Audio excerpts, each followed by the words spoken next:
One of the not so great things about van life is small beds. We used to have a king-sized bed at home. We got it when we got Stan because he likes to sleep horizontally sometimes. I had to make a bed here last night. Actually, 2 nights recently. I've made like little side beds in the middle of the night because I'm having some of the worst sleeps of my life. I feel like it's not nice. My body's pretty sore. Yeah, I don't know. I have to like upgrade to like a better mattress at some point. It's just like a thin foamy and figuring it out, but I'm gonna do some yoga this morning. Had a little stretch in the tent. Now it's coffee time, and we're gonna do a little update on the base camp campground. Good morning. Good morning. Sleeping Beauty. Stanley's a big lump in the bed sometimes. Yeah. But yeah, we're at a really cool spot. I also usually stretch every morning because it's just the surfing and everything and getting older. Stretching helps. But yeah, one of the like best parts about being back with people and having like communal areas and everything is you get in some really good conversations. We met this really cool couple who's been traveling for how long did she say? I can't remember, like years and years. And they're going all over the world. And she was a psychologist who was also working as, sounds like a teacher or like a professor even. And I didn't catch exactly what he did. I mean, I remember someone telling me that like it's such a North American thing to like ask somebody what they do. And like in Europe, it's just like not a thing. And she was from Europe, and so I don't know, for some reason I've been like not asking people what they do for a living because like I don't want it to seem rude, especially if it's like not something that had been mentioned to me. That's not really something that they ask about or care about. They more just want to get to know you as a person. So I've been like, so anyways, it seemed like he might have been military, and judging by the places they lived, they spent like 3 years in Singapore. They spent 8 years in Bahrain. I don't know if anyone knows where Bahrain is, but it's like near Saudi Arabia in that area. I didn't know either, but yeah, we talked about some really cool stuff. And for like hours. Yeah, we had like a multi-hour conversation, and I thought it would be fun to be able to like pull out the camera and like record some of these conversations because it's one of the most interesting things about like traveling, but I just don't feel like comfortable yet. And sometimes when you're having such a good conversation, it's kind of like a weird thing to be like, hey, can I record this? So we haven't been doing that, but I guess just a few interesting things that you can kind of mention about these conversations. Like you learn really what it's like to live in these places and kind of getting their perspective on it.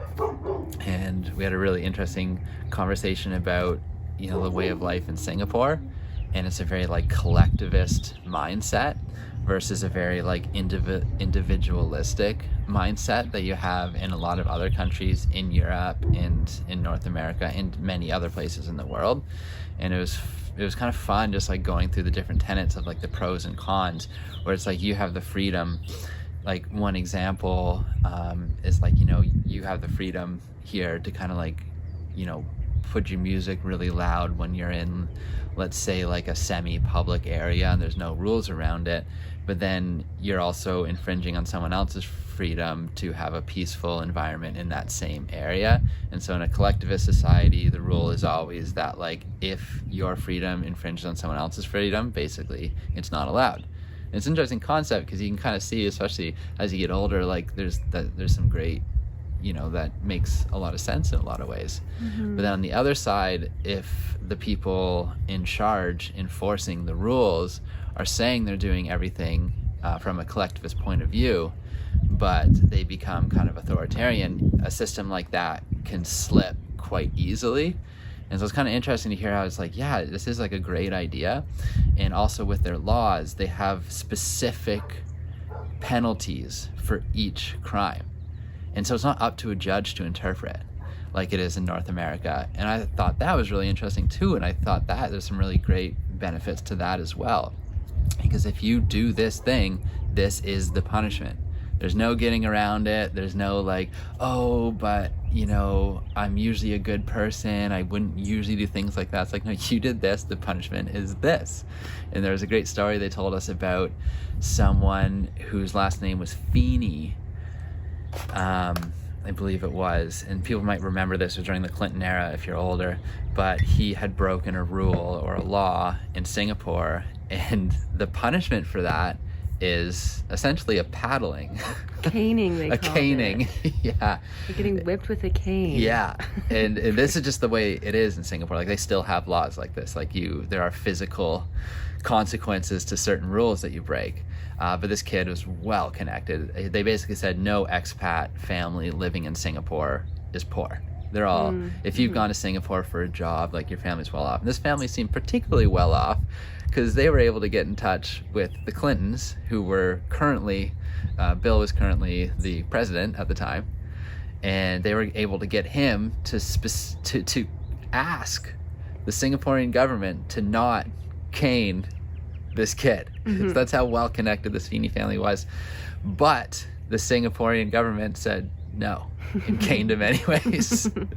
And this couple, they love that. And you know, and honestly, I just thought it was really interesting hearing that perspective, because in a lot of ways I totally agree. And then in other ways, sometimes, you know, I cited a story in Banff, which was a bit irritating to a lot of people. In Banff, where a kid murdered another kid. I say kids, but they're like in their 20s, stabbed him to death over a confrontation over a cigarette. And he only got a very minimum sentence. What was it, 2 years? So when you leave things up to interpretation to a judge, you know, is that fair? Like, can you murder someone and get 2 years? Like, is that really fair? Like, I don't know. So sometimes you do wonder if having these strict laws has some benefit. And that was just like a long conversation we had. They also talked about how little crime there is there. And you can kind of see it, like, on the one hand, like, you know, I'm very for, you know, having freedoms. Of course, I think we all are. But also, when your freedoms are infringing on other people's freedoms, where do you draw that line? So just a really, really fun, interesting conversation to have with some people who've had some really good perspective. So that was one kind of part of the conversation. Of course, that went way deeper and all over the place, but I don't want to drag on too long. But the other part was about living in Bahrain and about the culture over there and teaching in Bahrain, and how she got so, you know, had such a connection with her students. But simultaneously, there's a really strong religious undertones there. And something that was pretty wild for her is that no matter how close she kind of got with her students or people in that community, because she wouldn't convert to Islam, they would still refer to her essentially as like an infidel, or which I think is the right term. I hope I'm not getting that wrong. But it's basically like, yeah, we'll be your friend and stuff to a point, but we're so into our religion that we're not really going to be able to fully accept you unless you convert. Wow. So that was an interesting thing that she had to deal with, and they both had to deal with while living there, and kind of made it difficult to kind of get ingrained with that culture. And also, unfortunately, I mean, luckily / unfortunately, well, how do I say this? She's not American, which is a good thing, but she is from the UK, which also isn't great. Is the US has meddled in the Middle East a lot, and there's a lot of like leftover frustration with a lot of people there. And one of the stories she did tell, she wasn't actually there. She came after 9/11, and one of her friends who was also a teacher who had been teaching there during 9/11 did say that like there were celebrations, you know, like it was, wow. So that was pretty crazy, you know, and so it's just interesting to hear kind of how the perspective towards Americans and even Europeans is in some of those countries. But I think the more interesting thing that both of them kind of had to say is that like the strength of their religious beliefs was like really almost jarring to both of them. Mm-hmm. And it was kind of, although they enjoyed living there, they said it's generally safe. They said there is also a caste system, and there are really strict laws as well. And it is kind of like a theocracy where some of the laws are based in the religion. And so they said they were able to get by fine because they're just like doing their jobs, they're living their life, whatever. But if you were in a lower caste, that was the other thing, is that some of these castes are based on where other people are from. And so it's like another word for that would be racism. You're from somewhere else, therefore you don't belong in our social caste. And they said at the bottom of the list, for some reason, were the Bangladeshis. And they were just treated like absolute garbage. And they told us a story of how there was a Bangladeshi on a motorbike, and then somebody who was a Sunni Muslim, which was, I think, the dominant type of Muslims. There's Sunnis. I don't know a lot about this, but they're telling me that they were the ones in charge. But there'd also been some uprising from another type, kind of like the Protestants and the Catholics, for example, but, in the Muslim culture. And so they saw it happen. And because this guy who hit the motorbike was a Sunni Muslim, he was basically like, screw you, buddy. Like, I don't care that it was my fault. I don't care that I destroyed your bike. And I don't care that you're injured. You're Bangladeshi. So, like, too bad for you.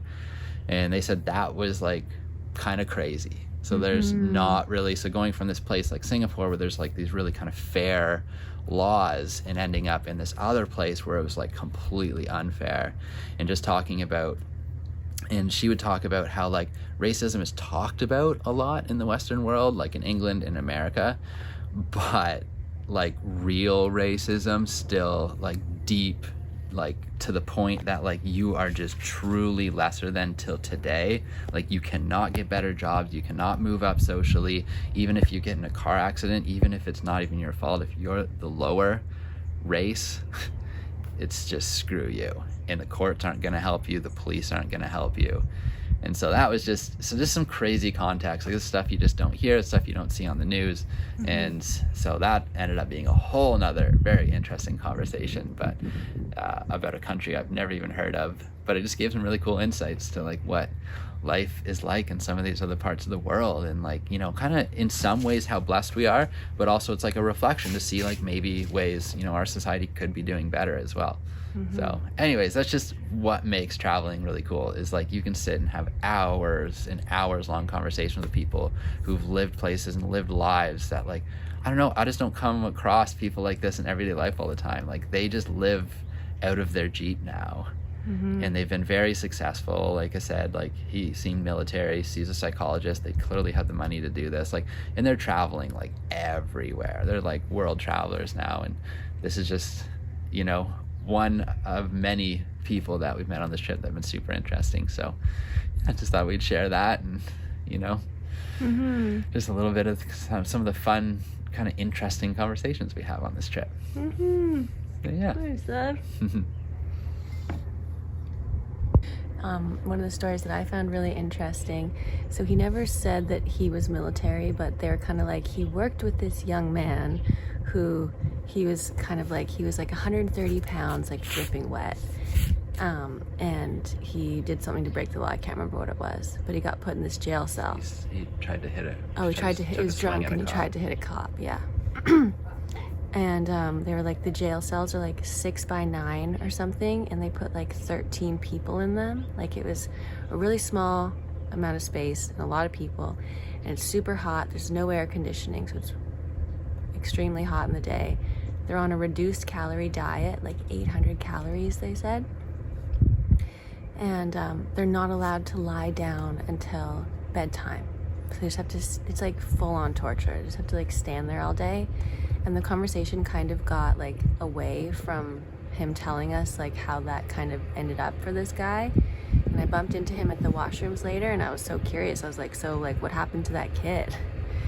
And he was like, well, he survived, but he never did that again. Or like he learned a very valuable lesson not to drink to excess and try to hit a cop. And I was like, yep, I used to drink to excess, so that's a good lesson to learn, kind of thing. And he's like, what did he say? He's like, yeah, there's 3 things.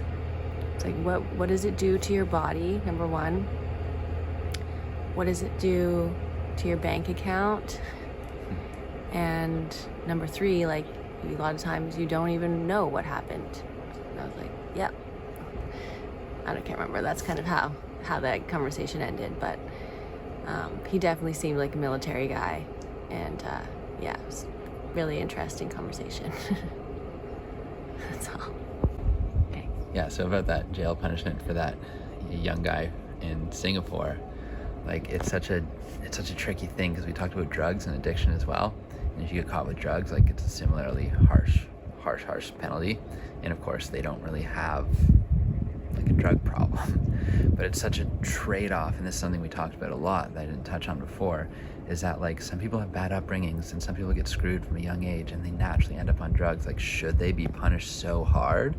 But then also, should we be enabling people who are on drugs, or should we just be giving them a harsh punishment, and then when they get out, there's like no way they're going back to it? So that was interesting as well. The bugs were really bad this morning in Buggy and Stan, so we came back to hang out in the tent, have breakfast in here. So because we're here at this campground that has Wi-Fi, we have been able to stay more updated on what's going on in the world, and Kyle keeps me updated. So we've been hearing a lot about the conflict, the war between the States and Israel and Iran. And it just really makes you kind of check yourself, you know? Like, I wake up feeling really grumpy because I had a really shitty sleep, but I like had a shitty sleep on vacation in Mexico. And meanwhile, there's like a lot of suffering going on in the world right now. And it just, yeah, makes you kind of check yourself and really realize how blessed we are.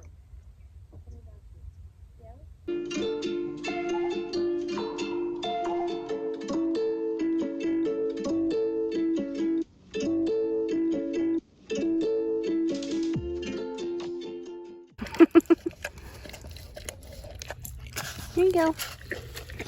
You gotta hold on. So talented. Favorite, yes.